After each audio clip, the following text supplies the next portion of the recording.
પ્રમાણે impact fee વસૂલી કાયદેસર કરવાની કામગીરી ચાલી રહી છે। ત્યારે અત્યાર સુધીમાં 6,700 જેટલી અરજી પૈકી હાલ 50% અરજીઓ મંજૂર કરીને આગળની કાર્યવાહી હાથ ધરવામાં આવી છે। તો ટાઉન પ્લાનિંગ ઓફિસરના જણાવ્યા મુજબ રોડ પર બાંધકામ કરવામાં આવ્યું હોય તેવી અરજીને મંજૂર કરવામાં આવતી નથી।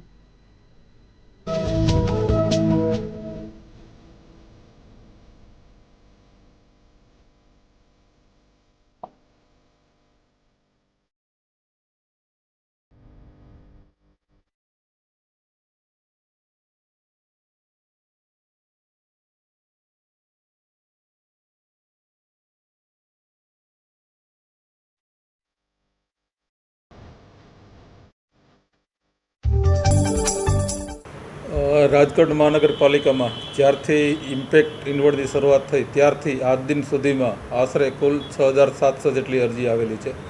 તેમાંથી આશરે 50% જેટલી અરજીઓનો નિકાલ કરવામાં આવેલ છે, મતલબ ચકાસણી થઈ ગયેલ છે। બાકી આર્કિટેક્ટ અને જે તે માલિક લેવલે ક્વેરી પૂર્તતા માટે થઈને પેન્ડિંગ છે। જે ઇમ્પેક્ટની અરજીઓ આવે છે તેમાં મુખ્યત્વે અમુક બાબતો ખાસ ધ્યાનમાં રાખવી પડે છે। રોડ પર કોઈ પણ જો બાંધકામ હોય તો એ કાયદેસર કરવામાં આવતું નથી। એ જે તે અરજદાર દ્વારા જો પોતાના પ્લોટની બહાર કોઈ પણ બાંધકામ કરવામાં આવેલું હોય તો તે દૂર કર્યા બાદ જ ઇમ્પેક્ટની અરજી ધ્યાને લેવામાં આવે છે।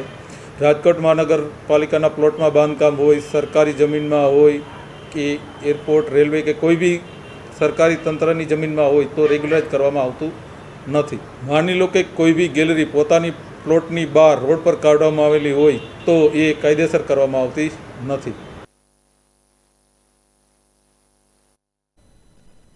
ઉત્તર પ્રદેશ